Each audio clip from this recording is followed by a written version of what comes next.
Si vous nous rejoignez, merci de votre fidélité. Bienvenue, mesdames et messieurs, voici les titres de votre journal.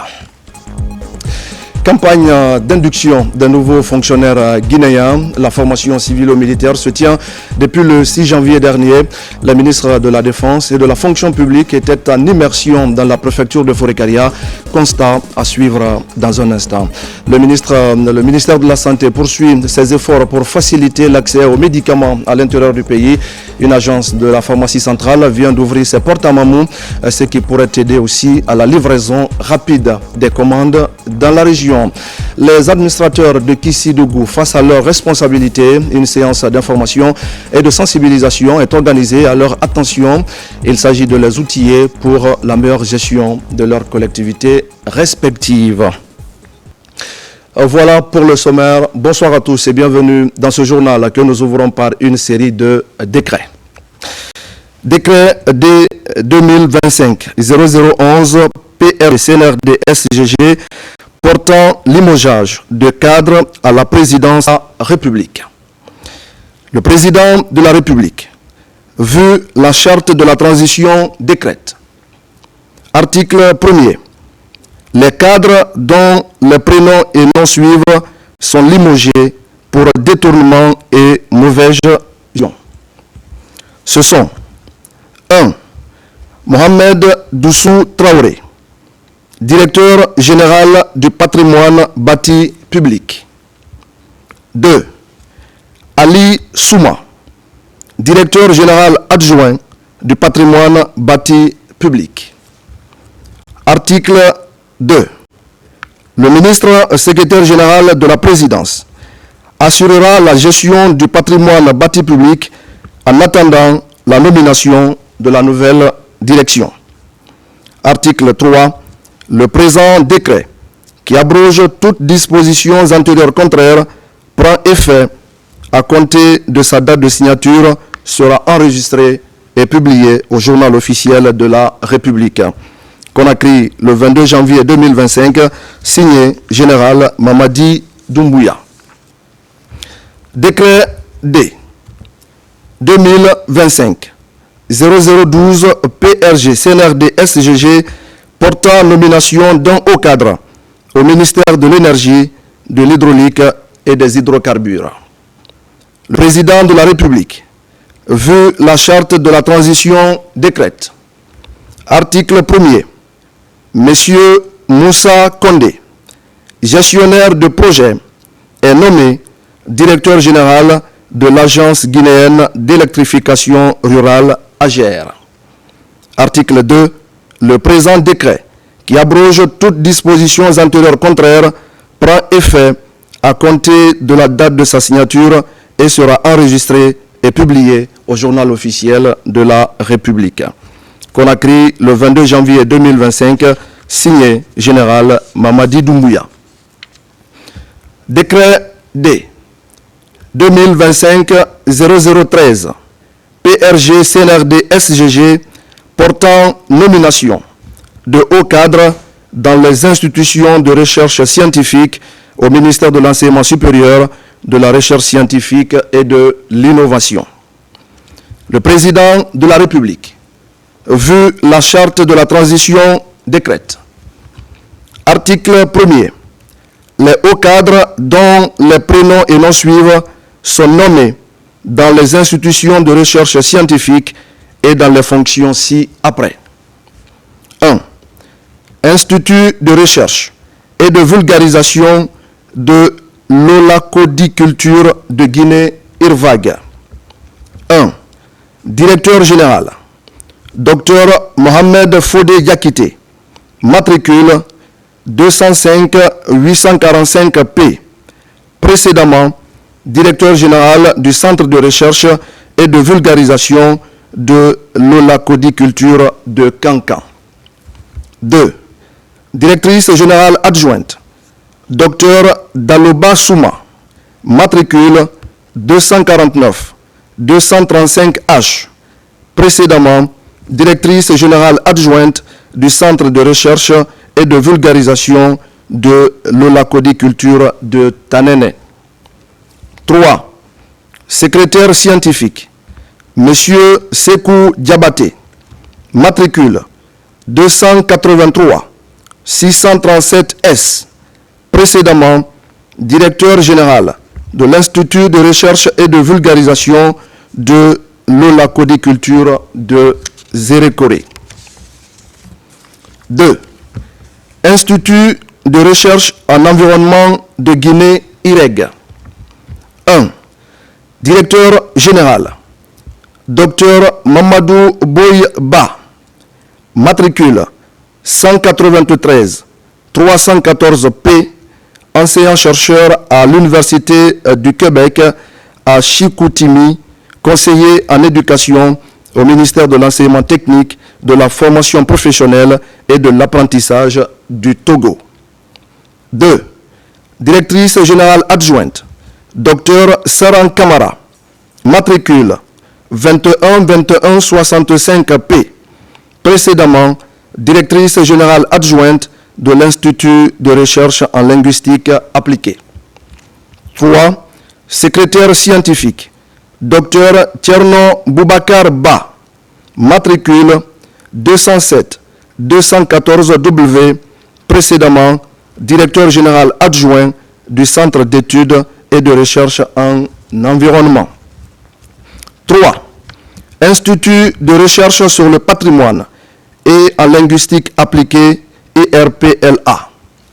1. Directeur général, Dr Ismaïlou Baldé, matricule 196 376 M, précédemment directeur général du Centre national de recherche sur le patrimoine de Guinée. 2. Directeur général adjoint, Dr Mohamed Bintou Keïta, matricule 313 704 S, précédemment directeur général de l'Institut de recherche en linguistique appliquée.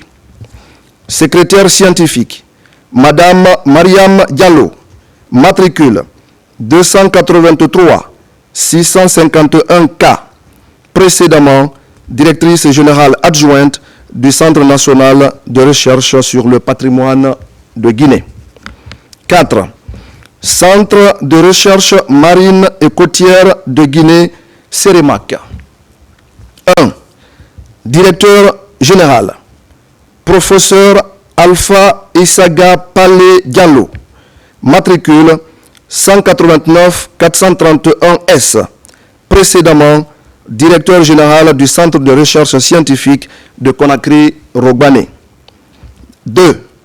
Directeur général adjoint, Dr Ibrahima Keïta, matricule 204 997 Z, précédemment directeur général adjoint du Centre de recherche scientifique de Conakry-Rogbane. 3. Secrétaire scientifique, M.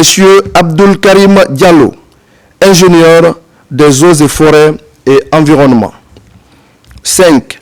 Centre de recherche en virologie, CRV.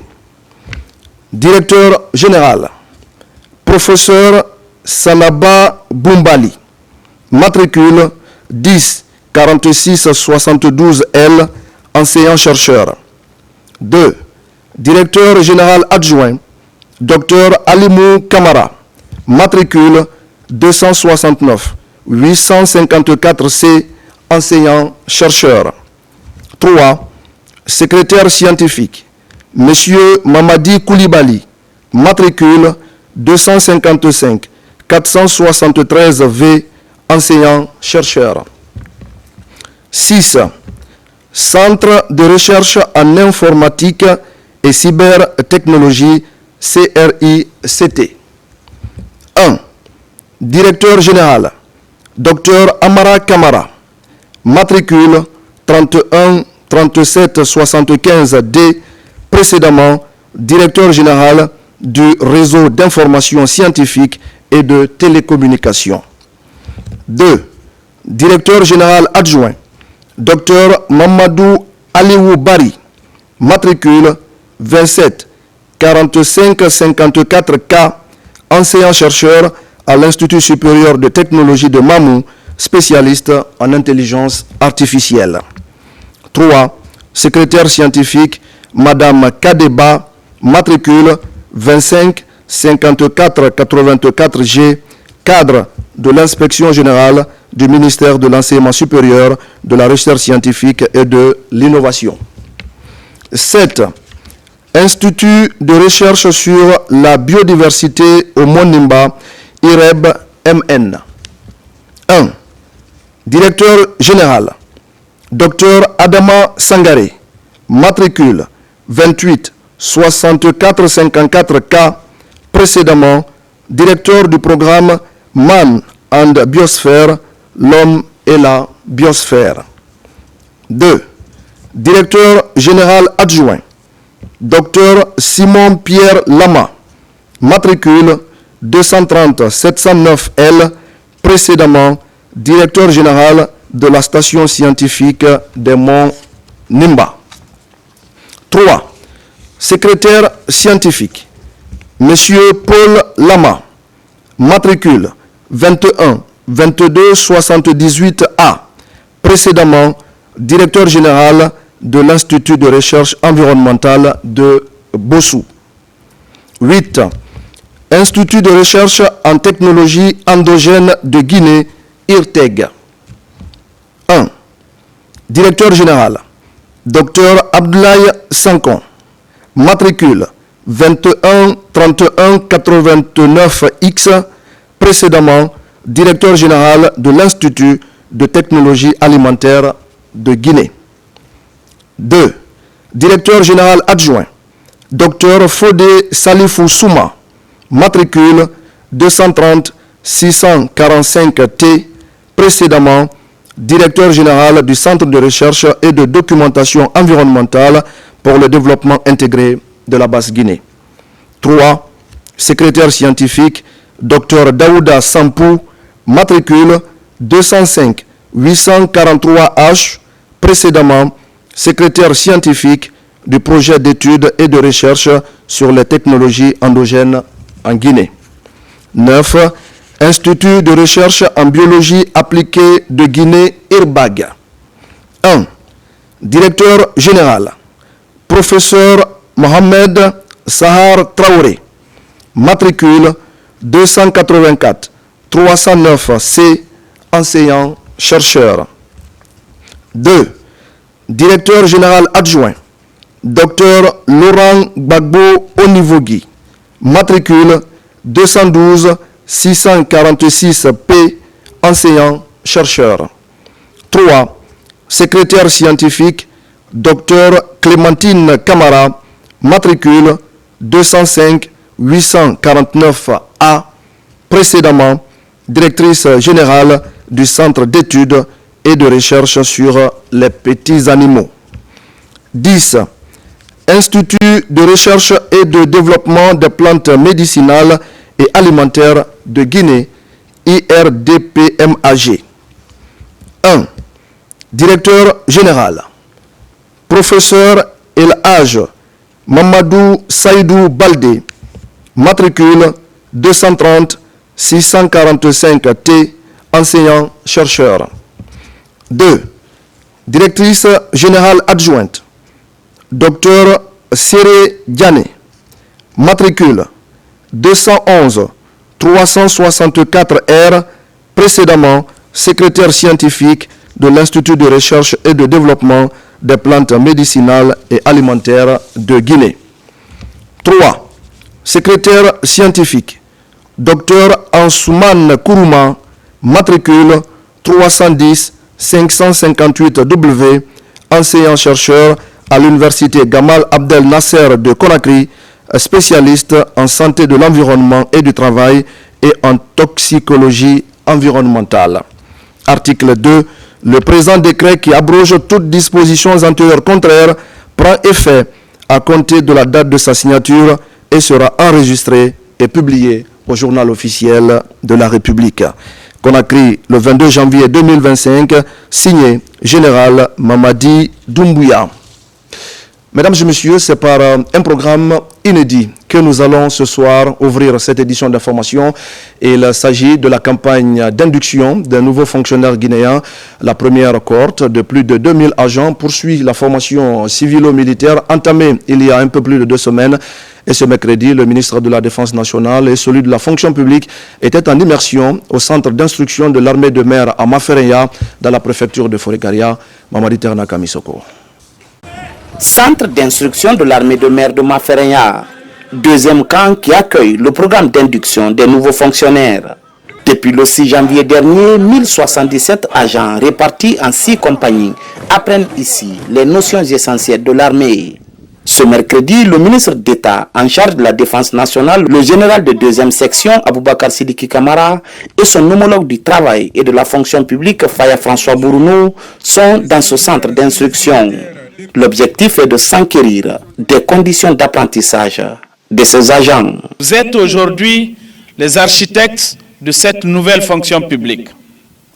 Vous devez incarner les valeurs d'éthique, les valeurs de service public, les valeurs d'intégrité pour faire en sorte que vous soyez des fonctionnaires modèles. Vous devez être fiers d'être de cette nouvelle génération de fonctionnaires. Et nous sommes fiers de vous pour avoir accepté de venir suivre ce programme. Ce programme d'induction civilo-militaire relancé après 40 ans d'arrêt vise à inculquer des valeurs de loyauté, d'intégrité, d'exemplarité et de discipline envers la République. Une initiative innovante et inédite du CNRD qui bénéficie de l'adhésion des bénéficiaires. Recevez du fond de nos cœurs notre engagement à suivre de près et à nous investir davantage pour l'atteinte des objectifs que son Excellence, le général d'armée Mamadi Doumbouya, président de la République, chef de l'État, chef suprême des armées et le gouvernement se sont assignés en initiant ce programme. Nul n'apprend sans désir, nul n'apprend sans effort. Soyez sûrs que le centre d'instruction armée de mer, par ses méthodes adéquates et sa rigueur dans l'exécution de ce programme, ne ménage aucun effort pour sa réussite, qu'il en soit vivement remercié. Messieurs les ministres, je réaffirme l'engagement des femmes fonctionnaires stagiaires à accompagner toutes les initiatives et actions en faveur des changements prônés pour une administration publique pérenne au service de la Guinée et des Guinéens. Ces fonctionnaires stagiaires passeront 5 semaines dans ce centre d'instruction de l'armée de mer. Nous devons ensemble réussir la vision du chef de l'État. Ce n'est pas un pari anodin, c'est une véritable volonté de faire de la Guinée un pays où les citoyens seront fiers de leur drapeau, fiers de leur symbole, fiers de leur nation. Vous devez être demain, je dirais même à partir de maintenant, ces soldats qui travailleront au quotidien pour disséminer cette nouvelle tendance, pour que notre administration publique puisse rendre service aux populations. Avant de prendre congé des nouveaux fonctionnaires soldats, les 2 ministres ont partagé le repas de la journée avec eux. Cette immersion des 2 ministres porteurs de cette initiative présidentielle de formation civilo-militaire des nouveaux fonctionnaires est prochainement attendue à Kindia. Dans l'actualité encore, le gouvernement guinéen, à travers le programme Simandou Academy, entend former des ressources humaines qualifiées en renforçant le système éducatif. Un des projets en cours est la création d'une école professionnelle consacrée à la formation dans les métiers des mines. Cette école va soutenir la stratégie visant la transformation locale de la bauxite. La première session du comité de pilotage de ce projet a eu lieu ce matin ici à Conakry. Tcherno Ousmane Diallo. Alors que la Guinée s'est engagée sous la houlette du chef de l'État à valoriser ses ressources minières à travers notamment la transformation de la bauxite en alumine, le gouvernement guinéen s'active pour mettre en place des structures de formation spécialisées pour garantir l'insertion des jeunes dans ces usines. La création d'une école de formation professionnelle au métier de l'alumine en Guinée s'inscrit dans ce cadre. Le projet bénéficie du soutien technique et financier de Alteo et de l'ONUDI. Notre volonté commune est claire, faire de la Guinée un acteur incontournable dans le domaine du raffinage de la bauxite, en passant de l'exportation de ressources brutes à une production locale à valeur ajoutée. Notre partenariat est crucial pour garantir que l'industrie de l'alumine en Guinée bénéficie directement aux populations locales. Le projet FAG franchit actuellement avec ce COPIL une étape décisive. Notre objectif est de finaliser d'ici l'été 2025 cette première étape, définissant à la fois la gouvernance, le fonctionnement et le budget de l'EFAG pour, et dans un premier temps, assurer le recrutement et la formation des quelques 850 employés de la future raffinerie. Nous souhaitons que cette école puisse se mettre en place le plus rapidement possible avec les moyens financiers dont elle aura besoin. À ce premier comité de pilotage du projet de partenariat public-privé qui œuvre pour la création de la première école professionnelle au métier de l'alumine en Guinée, différents aspects vont être analysés afin de rapidement concrétiser ce projet inscrit dans la vision Simandou Academy.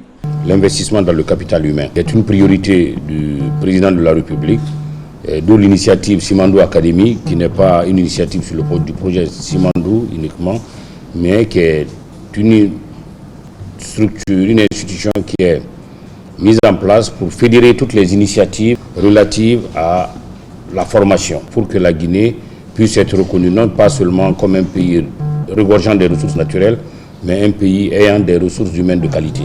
Cette session constitue un pas de plus dans la concrétisation de la ferme volonté de son Excellence le général Mamadi Doumbouya, président de la République, chef suprême des armées, vers le développement industriel de notre pays. Il faut noter que la création de l'école de formation au métier de l'alumine de Guinée, en abrégé EFAG, est un exemple concret de la volonté de bâtir des filières d'excellence et compétitives en parfaite adéquation avec les exigences du marché du travail pour favoriser des emplois décents à notre jeunesse.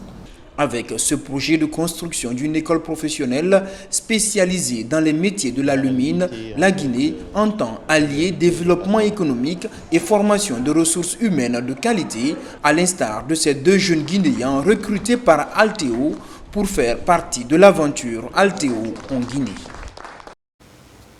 Merci à Terno Ousmane Diallo. Et puis c'est une bonne nouvelle pour les jeunes tapissiers et menuisiers de Séguéré. Ils viennent de recevoir des équipements modernes pour révolutionner leur domaine de prédilection.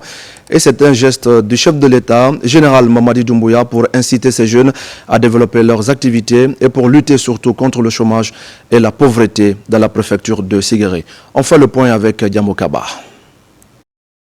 L'initiative présidentielle pour le perfectionnement professionnel et les possibilités d'emploi prend son envol à Sigiri.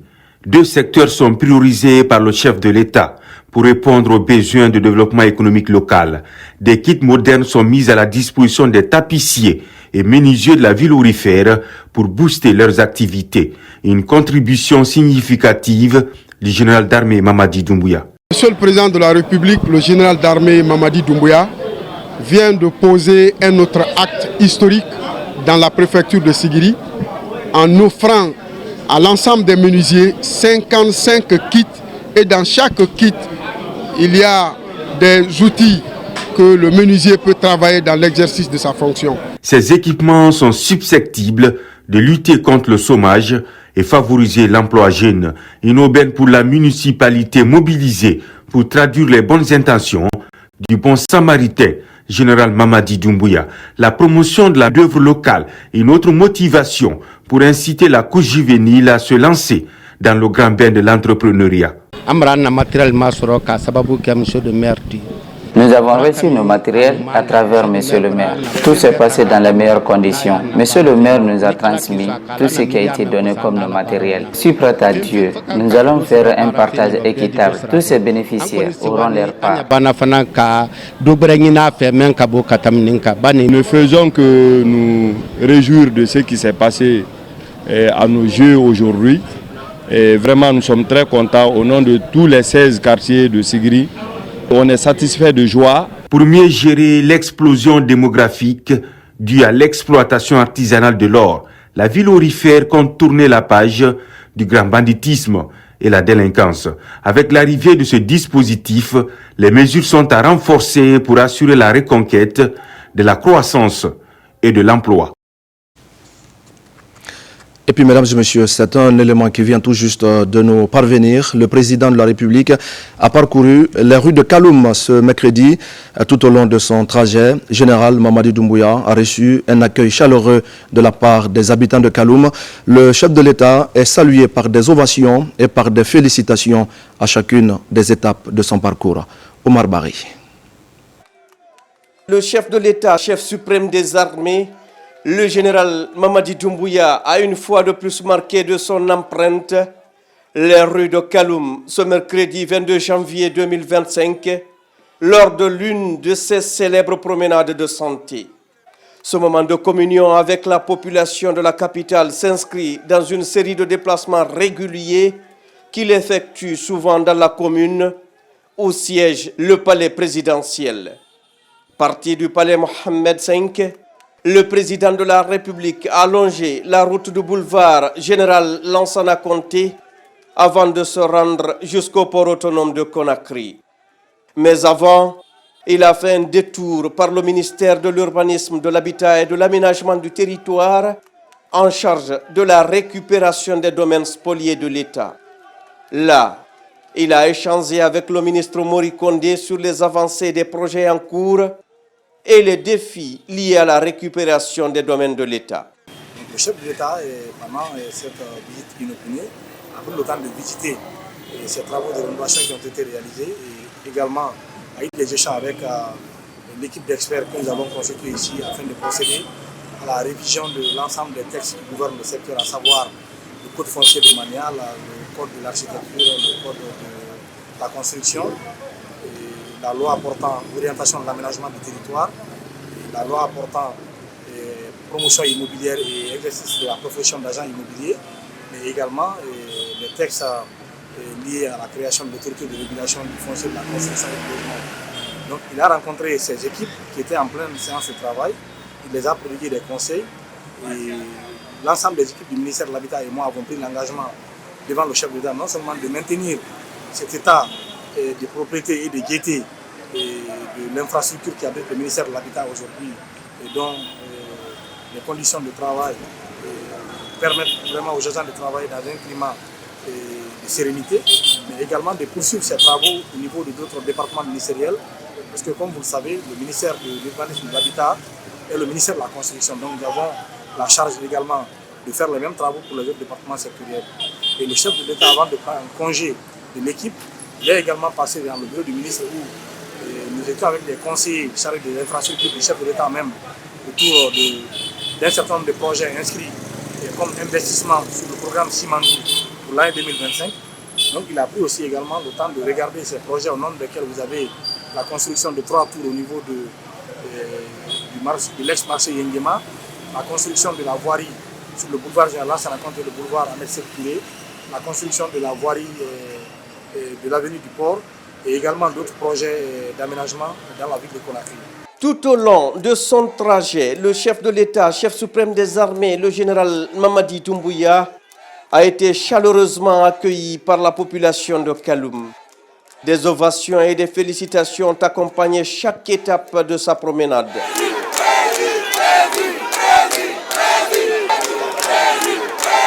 Cette interaction avec les citoyens a été l'occasion pour le président de la République de constater la large adhésion de la population aux mesures prises pour assurer la souveraineté et le bon fonctionnement de la République.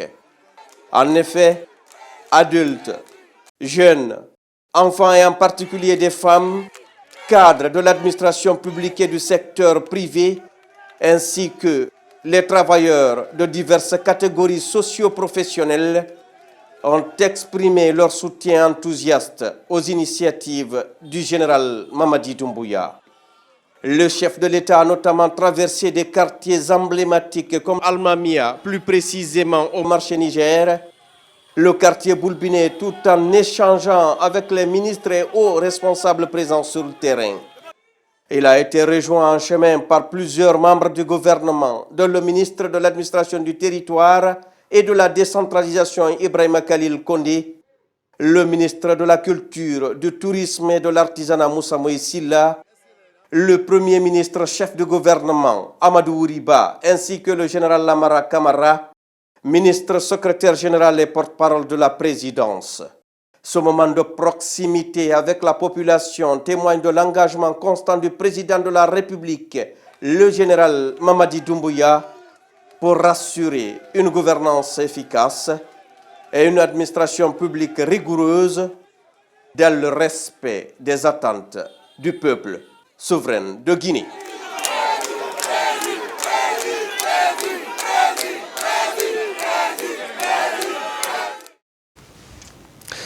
Merci à Oumar Bari. Pendant ce temps, la décentralisation des soins de santé publique se poursuit à l'intérieur du pays. Après Téléré, le ministre de la Santé était à Lebekere, toujours dans la préfecture de Mali. Sur place, il a inauguré un centre de santé complètement rénové. Les populations se mobilisent ici aussi pour dire merci au chef de l'État et à son gouvernement. On fait le point avec Terno Maroufba. Entourée des montagnes avec son climat doux, la sous-préfecture de Lebekere, située à 35 km de la frontière guinéo-sénégalaise, est dans la joie. Désormais, les habitants de la localité vont bénéficier des soins sur place. Le centre de santé de la commune rurale, construit et équipé grâce à un financement de la BID, Banque islamique de développement, est opérationnel.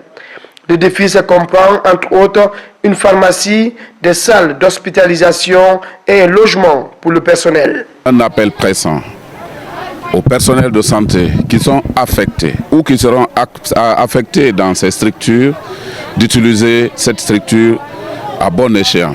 Deuxièmement, d'assurer le maintien de la propreté, assurer l'accueil et respecter toutes les orientations du gouvernement en matière de gratuité de la santé de la mère, de l'enfant, à savoir la vaccination, les consultations prénatales, les accouchements. En voyant la distance qu'on a parcourue de Mali jusqu'à Lebekere avec l'état de la route, et je dirais merci d'abord à monsieur le ministre de la Santé et l'hygiène publique et tout le système. Ce moment historique pour cette commune rurale difficile d'accès vient répondre aux attentes du chef de l'État qui veut offrir des soins à chaque Guinéen où qu'il se trouve sur le territoire national. Lebekere, de par la distance, on peut se dire que c'est une localité qui est éloignée de la capitale, qui est éloignée de certaines autorités au plus haut niveau.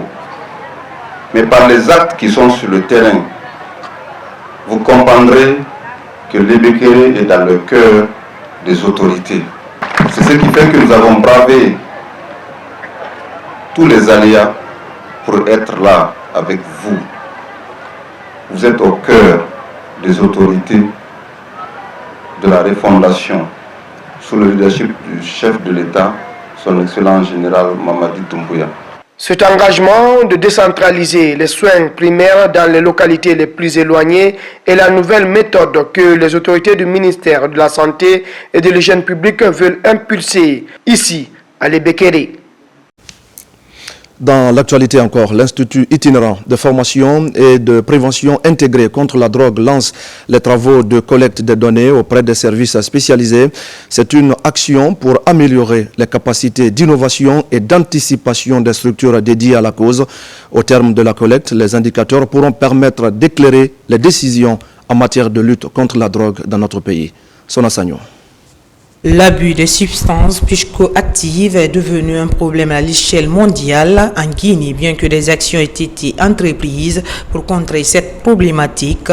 Le manque de données fiables entrave la mise en place de politiques et d'initiatives efficaces de lutte contre la drogue. Pour y remédier, l'Institut itinérant de formation et de la prévention intégrée contre la drogue et autres conduites addictives lance le projet des travaux de collecte de données auprès des services spécialisés en Guinée. Nous savons tous que la lutte contre la drogue nécessite une approche globale, inclusive et surtout fondée sur des faits, des données fiables. C'est ce à quoi nous aspirons aujourd'hui.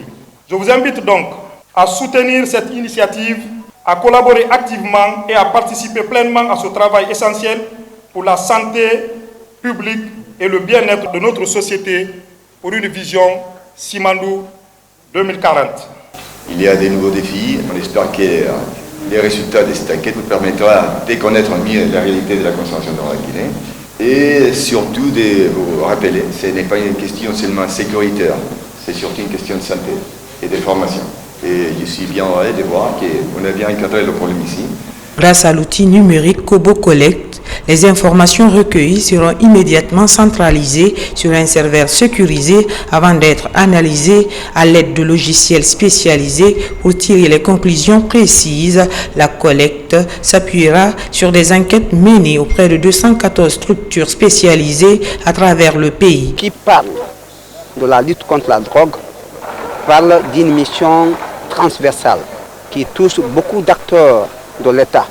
Nous invitons ces acteurs de s'impliquer activement à l'effet de mettre fin à ces fléaux qui gangrènent actuellement la Guinée. C'est une approche qui traverse plusieurs secteurs, plusieurs domaines. Il faut donc qu'ils fassent très attention, qu'il y ait une démarche inclusive, que dans l'équipe, qu'il y ait suffisamment d'implication des différents niveaux de données et de s'assurer que les données collectées sont des données fiables.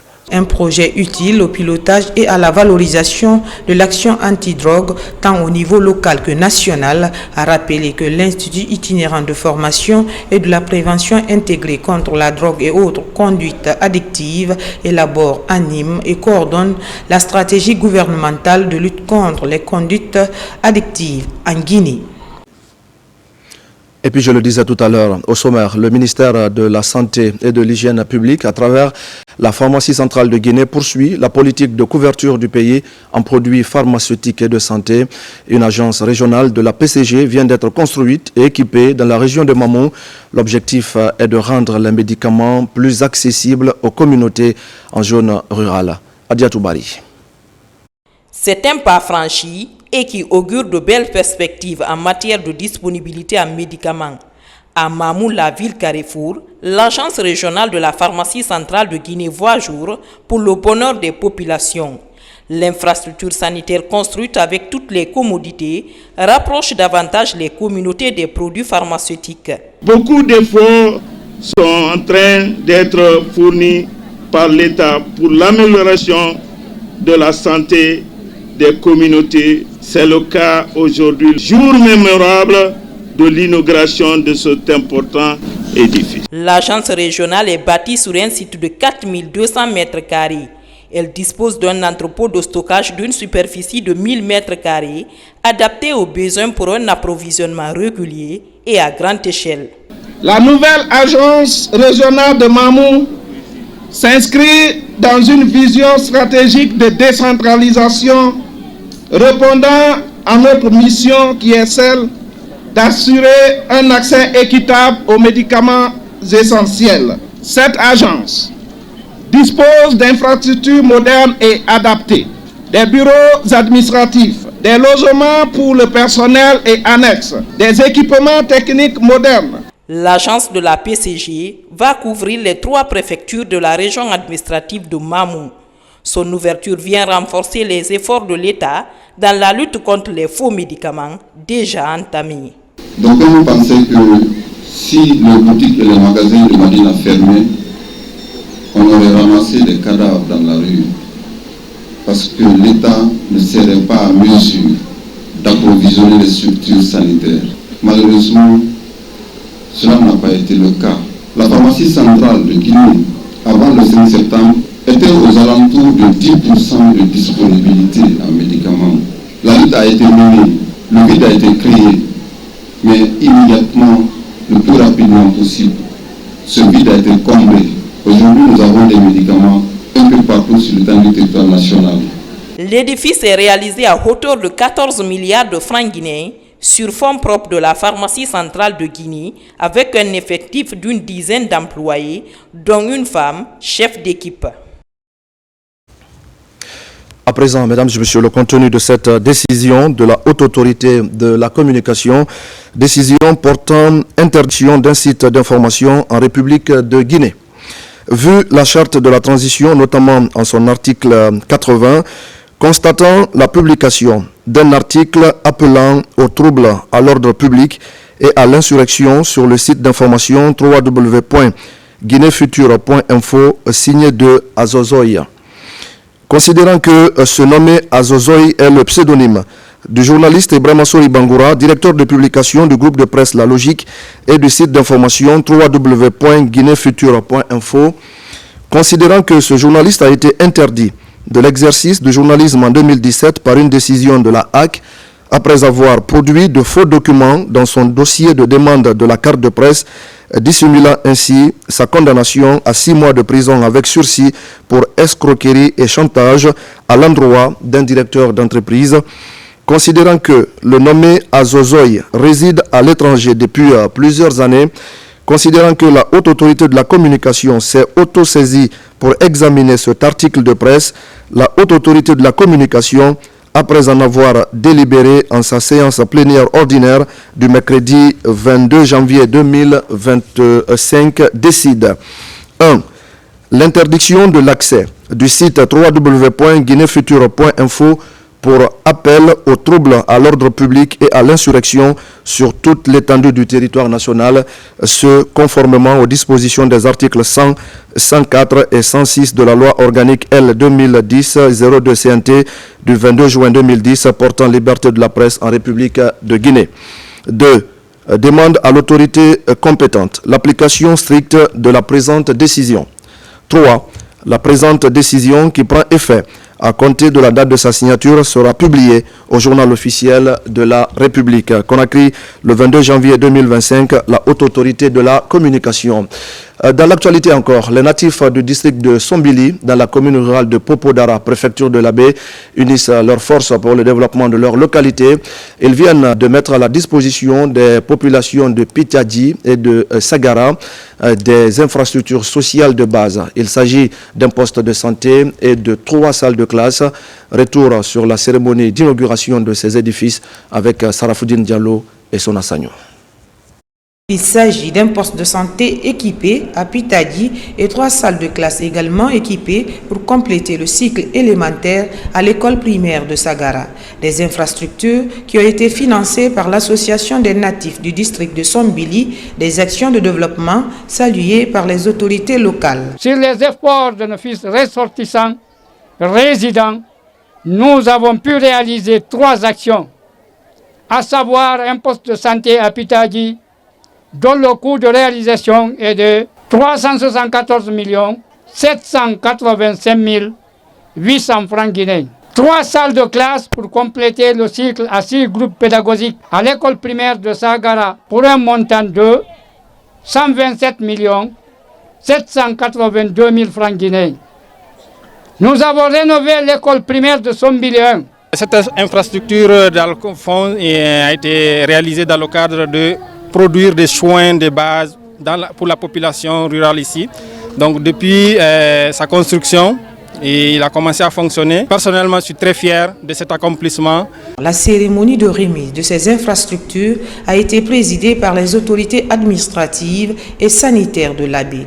La direction préfectorale de la santé invite les bénéficiaires à une utilisation judicieuse du poste de santé. Ce que nous demandons vraiment à cette communauté, en utilisant les services de santé, cette structure doit être utilisée par les femmes, les enfants et aussi les sages et les adultes pour vraiment leur santé. Il ne suffit pas de construire et de fréquenter. Je demande à la délégation spéciale et au conseil de district de mettre un comité d'entretien de ce poste de santé en place pour que le poste-là reste longtemps à servir la population de Sombili. A rappelé que les natifs de la commune rurale de Popodara en général et ceux du district de Sombili s'investissent depuis plusieurs années dans le développement de leur localité. Ils ont à leur actif plusieurs acquis. Destination maintenant Damakania, la première commune de la préfecture de Kindia, vient de bénéficier de Confortatif 2025 de l'Agence nationale de financement des collectivités. Et c'est l'école primaire de Komoya qui a été rénovée pour permettre aux élèves d'étudier dans de meilleures conditions. Il y a ensuite la mairie qui a bénéficié d'une adduction d'eau potable ainsi que des équipements. Le point avec Ousmane Bah. L'école primaire de Komoya dans la commune rurale de Damakania fait peau neuve. 5 classes sont rénovées ainsi que les latrines pour permettre aux élèves d'étudier dans un cadre sain et dans des conditions optimales. Les travaux sont réalisés par la société Amal Construction sur financement de l'ANAFIC dans son volet confortatif. On a rendu les clés de l'école pour que les enfants y étudient, parce que tout ce temps-là, les enfants étudiaient au niveau des hangars ici. Donc aujourd'hui, sûrement les enfants peuvent venir maintenant dans les salles de classe pour étudier. On est très satisfait du travail que nous avons fait sur le terrain. Ils ont même dépassé ce qui a été demandé dans le cahier de charge. Parce qu'au lieu de 5 cabines, on a 10 cabines de latrines devant nous. Et les travaux de rénovation concernant l'école ont été vraiment faits à la satisfaction des bénéficiaires. Nous ne pouvons que les remercier pour ce beau travail. En plus de cette école, la mairie de Damakanya a aussi bénéficié du même projet, des équipements et une adduction d'eau réalisée par la même entreprise. Si aujourd'hui nous avons eu ce confortatif, il faut remercier le ministre de l'administration des territoires, à travers lui la direction générale de l'ANAFIC, qui ne ménage aucun effort pour rendre très heureuse la population guinéenne qui vit dans les confins et les plus reculés et qui fait aujourd'hui une fierté pour nous, les communes rurales et les communes urbaines du pays. Avec le respect du délai contractuel, Damakanya devient la première commune de la préfecture de Kindia à réceptionner des infrastructures du volet confortatif 2025. Et puis pour faciliter les travaux d'assainissement dans les quartiers de Conakry, 100 femmes balayeuses par commune sont recrutées et équipées. La mairie de Matoto vient de procéder à la remise de matériel de nettoyage aux femmes balayeuses de la commune. En plus d'être d'utilité publique, l'objectif de cette initiative est d'aider ces femmes à gagner de l'emploi et à subvenir aux besoins de leur famille. C'est un reportage de Nabila Moussa Kamara et Ousmane Kamara. À Conakry, des initiatives de nettoyage des quartiers et des artères publiques se multiplient. La commune de Matoto est dans la dynamique d'équiper les groupements de femmes engagés dans les opérations d'assainissement. À l'image des 12 autres communes de la capitale, les 100 femmes balayeuses recrutées à Matoto bénéficient désormais des équipements de travail pour enfin assurer quotidiennement les opérations de nettoyage. À travers les bonnes initiatives, les bonnes idées de notre cher président, notre champion, le général Mamadi Doumbouya, il nous a été demandé de trouver 100 femmes balayeuses par commune, c'est ce qu'on a déjà réussi ici, pour, n'est-ce pas, aider les femmes dans leur indépendance et leur donner une occupation, surtout de s'intéresser à l'assainissement de nos quartiers, de notre commune. Avec ces femmes-là, ces différentes femmes qui sont aujourd'hui choisies dans les différents quartiers, notre rôle est d'appuyer le service pour mettre en place un très bon système d'organisation et de fonctionnement à travers une planification des activités. À travers ce coup de pouce, les femmes balayeuses et les autorités locales doivent travailler en concert pour mieux débarrasser les secteurs et les places publiques de leurs immondices. Bon, cette fois-ci-là, on va redoubler les efforts. On veut voir notre commune propre. Et pourtant, saleté, ça finit. Je sais que les femmes de Matoto travaillent. Donc vraiment, je suis tellement contente. Nos mamans peuvent nous aider à nettoyer et les femmes sont prêtes aussi à accompagner le mouvement pour que toute la Guinée soit propre. La commune de Matoto, c'est une commune exemplaire pour toute la Guinée. Ce geste vient témoigner une fois encore la volonté qu'affichent les autorités guinéennes à redonner à la capitale Conakry son image d'antan. Et c'est également un geste qui fait des heureux dans la préfecture de Kindia. Des localités de Yewele et Fassa Hôpital viennent de bénéficier de 2 forages. Les 2 quartiers sont restés longtemps confrontés aux difficultés d'approvisionnement en eau potable. Et c'est donc désormais pour eux une vieille histoire de souffrance et surtout un ouf de soulagement. Yaya Silla. Les populations du quartier Yewele dans la commune urbaine de Kindia, longtemps en difficulté dans l'approvisionnement en eau potable, sont les bénéficiaires des forages. L'infrastructure d'adduction d'eau est offerte par El Hadj Al-Wakil Souma, un des fils remarquablement généreux à la population de Yewele. La cérémonie de remise de ces 2 forages a été rehaussée de la présence du gouverneur de région et les autorités religieuses. L'organisation de lecture du Saint-Coran pour implorer la grâce divine sur la Guinée et les Guinéens est le quotidien de El Hadj Al-Wakil Souma dans son quartier. Il est très connu pour sa largesse envers les personnes démunies. Au cours de cette cérémonie, plusieurs personnalités ont témoigné les bienfaits de El Hadj Al-Wakil Souma dans sa Kindia natale. Les forages de Yéwoulé sont désormais à la disposition de la population du quartier pour s'en servir. Et voilà qui nous amène à parler de la tenue de la première session ordinaire du conseil d'administration de la Poste guinéenne. La session a permis de passer en revue l'ensemble des axes stratégiques, parmi lesquels la mise en place d'une banque postale, la digitalisation ou encore la rénovation des infrastructures. L'occasion a aussi permis à la nouvelle direction de la Poste de poser le diagnostic du service et de faire des propositions aux membres du conseil d'administration. Amadou Touré. Bâtiments vétustes en chantier, services postaux datant d'une autre époque, la Poste guinéenne est dans l'impasse. Et c'est dans ce contexte que se tient cette première session du conseil d'administration de 2025 pendant que l'institution connaît de nouveaux dirigeants. Ces cadres de la nouvelle direction générale, imprégnés de l'étendue du chantier qui les attend, caressent tout de même le rêve d'une poste moderne. Nous avons la chance d'avoir aujourd'hui un président de la République qui veut faire de la Poste guinéenne un levier de l'inclusion financière, mais aussi un pilier du développement économique. Et cette politique se matérialise à travers la lettre de mission qui a été confiée à Madame la ministre Rose Poula-Prissomou du ministère des Postes et Télécommunications. Avec son engagement, nous avons des projets majeurs. L'un des projets phares que nous avons programmé, c'est un projet de digitalisation des procédures de traitement des colis. Un second projet que nous estimons va changer un peu l'écosystème postal, c'est le lancement d'une banque postale.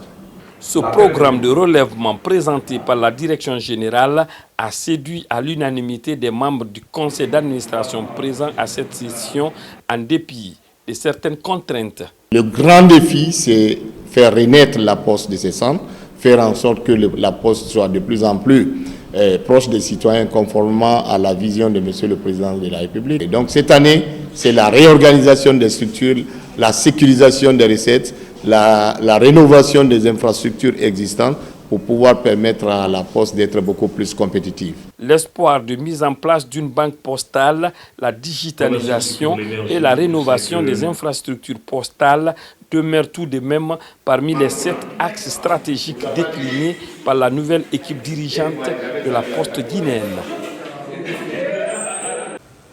Et pendant ce temps, je le disais également au sommaire à Kissidougou, les nouveaux administrateurs locaux font désormais face à leurs responsabilités. Il s'agit d'une séance d'information et de sensibilisation en faveur de ces responsables au niveau déconcentré. L'objectif est de les outiller sur la bonne gouvernance en vue d'un développement harmonieux de leurs localités respectives. C'est un reportage de Souleymane Kouyaté et de Marwan Kamara. L'autorité préfectorale de Kissidougou à la rencontre des sous-préfets, présidents des délégations spéciales et présidents des districts relevant de sa juridiction. Il était question de prendre contact avec ces administrateurs locaux récemment nommés, les informer de la bonne conduite de l'administration et surtout les sensibiliser pour un bon comportement envers la population. C'était pour les donner des conseils, comment ils doivent se comporter, comment ils doivent travailler avec leur population, de se mettre à la disposition de l'État, de se mettre à la disposition du gouvernement et de se mettre à la disposition de M. le Président de la République, chef de l'État suprême des armées, le général d'armée Mamadi Doumbouya, pour le développement de Kissidougou. C'est le devoir que tout chef doit avoir comme souci. Des représentants à la base. Et quant à la délégation spéciale de la commune urbaine, nous sommes prêts à l'accompagner. À la maison de la jeunesse de Kissidougou Centre, ils sont nombreux à répondre à l'invitation du colonel Charles Koulpi Lama. L'initiative appelle à l'engagement collectif des administrateurs déconcentrés au processus de bonne gouvernance dans la préfecture de Kissidougou. À l'endroit de chaque administrateur, nous leur avons conseillé de s'approprier du code des collectivités locales pour maîtriser leur contenu, pour savoir l'étendue de leurs responsabilités, mais aussi les devoirs de leurs différentes responsabilités pour ne pas éventuellement sombrer dans les pièges qui sont souvent devant les administrateurs. J'invite tous mes collègues à appliquer à la lettre toutes les recommandations qui ont été données aujourd'hui, le message qui a été donné par M. le préfet, le message qui a été donné par M. le procureur, pour que nous puissions travailler convenablement suivant les instructions de la République. Cette démarche constitue une feuille de route pour ces responsables locaux afin de les mettre face à leurs responsabilités tout en favorisant le développement économique, social et culturel de leur communauté.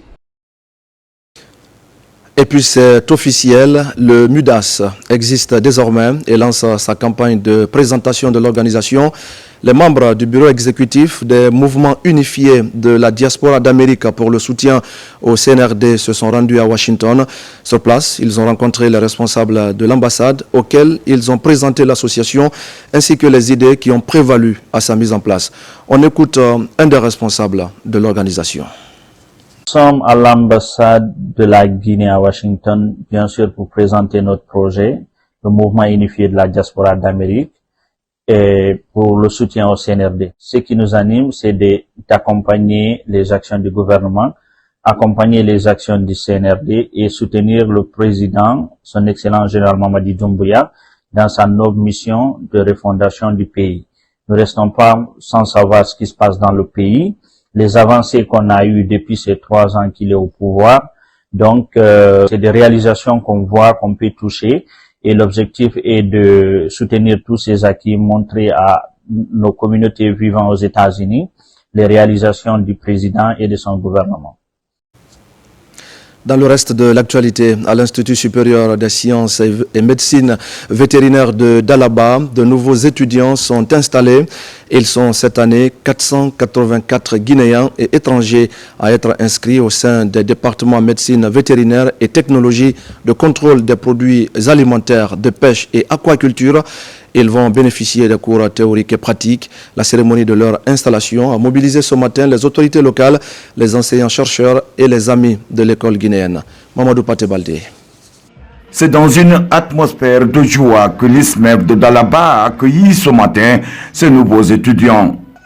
Pour cette session 2024-2025, ils sont 484 étudiants guinéens et étrangers à être orientés dans les filières médecine vétérinaire, technologie de contrôle des produits alimentaires et aquaculture.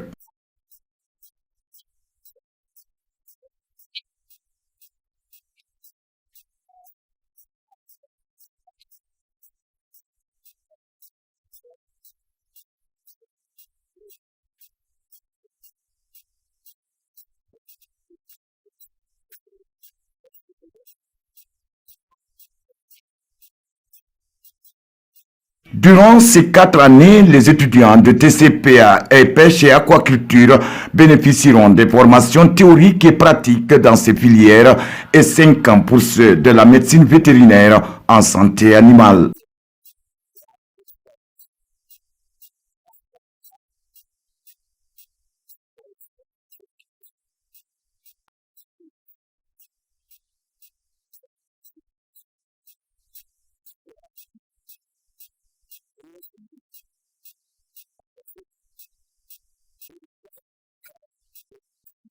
Pour permettre à ces étudiants de mieux cerner les filières dans lesquelles ils ont été orientés, ils ont suivi des exposés sur les programmes et leurs débouchés et bénéficient d'une visite guidée des différentes installations et équipements de l'ISMEV. Le réseau national des organisations sanitaires de Guinée poursuit la sensibilisation contre les mauvaises pratiques dans le secteur médical. Cette plateforme de la société civile, créée il y a 2 ans, est en conclave, une rencontre de partage d'idées avec les autorités pour promouvoir le respect des lois et une meilleure conformité des structures sanitaires privées dans notre pays. C'est un compte rendu de Sekou Sissoko et de Abakar Diaby. À Conakry, le réseau national des organisations sanitaires privées, associatives et confessionnelles de Guinée continue de jouer son rôle d'interface entre l'État et les acteurs du secteur sanitaire. Cette fêtière de la société civile a maintenant 2 ans d'existence sur le terrain. Ici, ces acteurs présentent le diagnostic des problèmes du secteur pour plus d'éthique et une meilleure conformité des structures sanitaires privées en Guinée. À 2 ans, nous avons pu diagnostiquer les situations sur le terrain et en termes de perspective, il faut dire que nous allons continuer le plaidoyer auprès du ministère de la Santé pour que les promoteurs des établissements de santé qui ont fait la demande d'agrément puissent avoir les autorisations si elles sont bien sûr conformes. Cette structure regroupe un nombre important de plateformes membres du réseau qui évoluent dans le domaine privé. Elle représente les établissements de santé privés à travers tout le pays. Nous sommes le bras du ministère de la Santé et après nous allons veiller, mais bien sûr en collaboration avec les mêmes structures privées à travers les plateformes, notamment le RENOSPAC qui regroupe en son sein diverses plateformes. Lorsqu'on a des opportunités de se mettre à la table avec ces acteurs majeurs du secteur privé, c'est des occasions pour communiquer par rapport aux conditions exigées par le ministère de la Santé pour s'installer dans le privé. On a aussi partagé avec eux la préoccupation qu'on a en tant que ministère de la Santé par rapport à certains problèmes qu'ils rencontrent. L'occasion est également mise à profit pour interpeller tous les détenteurs des structures sanitaires privées au respect juridique et réglementaire de la feuille de route édictée par la loi. Et voilà, mesdames et messieurs, c'est la fin de ce journal. Merci à tous de l'avoir suivi. Je vous retrouve demain pour d'autres actualités de la Guinée, notre paradis, terre de richesse et d'innovation. Et je vous souhaite à tous de passer une belle soirée en compagnie de nos programmes.